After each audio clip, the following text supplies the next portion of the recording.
If you're new to the channel, you might not know that I am a massive Joe Abercrombie fan, to the point that I've only read his books exclusively for the past 4 months. Every single one of his books continues to absolutely astonish me, and today we're going to discuss Best Served Cold, one of his many standalone novels.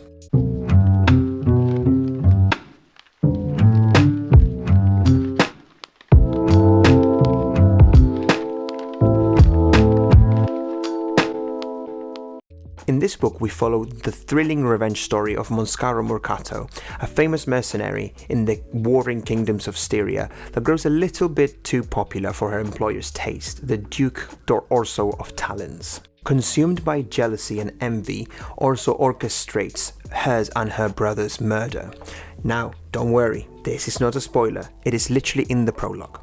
But by sheer luck, she survives and swears bloody vengeance.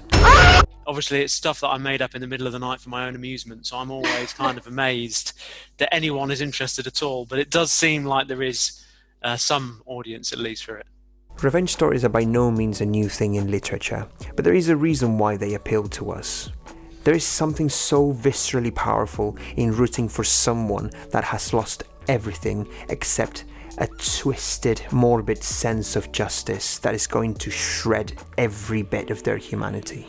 Yes, this sounds very grim, but if you know Abercrombie, you also know that he's the perfect author to execute this primal urge. And he does so masterfully. He divides the plot into fast-moving sequences depending on who Monza is targeting, and he weaves story and location in Styria beautifully. Notoriously, one of the aspects most agreed upon by the readers of Abercrombie is that the beginning of his flagship series, the First Law trilogy, was largely absent of plot, and it is one of the biggest arguments of his detractors.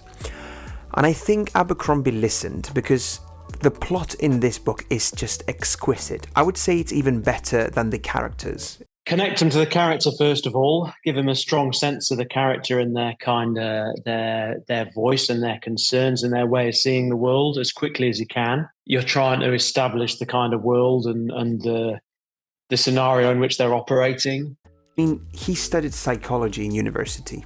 He knows how people's minds work, and he has perfected the art of jumping bodily into his character's psyche. As mentioned before here in this channel or in general discussions about Abercrombie, we all know that his character work is one of the best, if not the best, in the genre, and it is no less so in this book.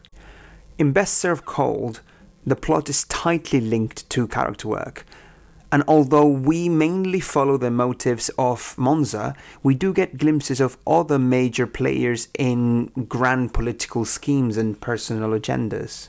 We get to see Shivers, the sulky northerner that is constantly trying to escape violence and is haunted by notions of what it is to be a good man, or Morvir, the unctuous, self-obsessed noble that is a master of poisons, or Friendly, the strange and ancastic ex-convict that is pathologically obsessed with order and numbers.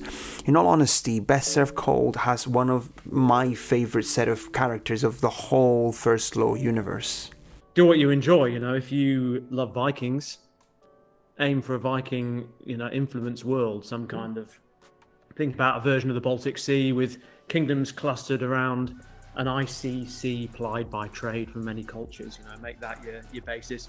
If you love Three Kingdoms era China, then think of a great and complicated and advanced empire that's dragged into civil war, what the factions in that war might be.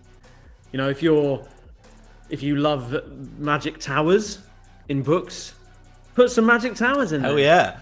This part of the Circle of the World is heavily inspired by the belligerent states of pre-unification Italy, a mixture of state-cities and dukedoms and princedoms that are constantly in war with one each other, and reflects this complex, convoluted and tumultuous political landscape that is a perfect setting for the characters.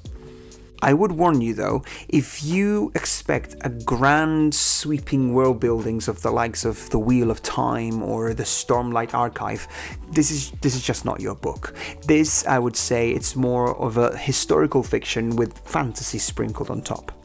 I think there's this perception that good prose is always lyrical and flowing and kind of complex and full of long words and complexity. And to me, good writing, good prose is that which reflects what you are talking about and that which gets into the heads of the people and the events that are happening. There is a hefty, punchy simplicity to Abercrombie's prose, something that is accurate and visceral and not needing any extra words. And I think it perfectly reflects the tone of the story, because we delve into the most gruesome, miserable, depraved moments of humanity, and it just wouldn't fit with overly flowery prose.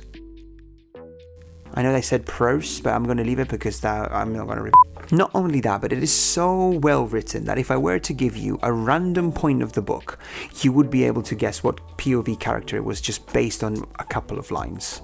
And that just, I find extremely impressive. Right, I'm sorry, but you have homework after this video. I need you to shut your computer down, go to the nearest bookshop, and do yourself a favor. Buy a copy of Best Served Cold. Even if you haven't read Abercrombie before, I think it's a perfect introduction to the First Law universe. And I would go so far as to say that if you have a friend or a relative that is reluctant to get into the world of fantasy, this is a very good entry point.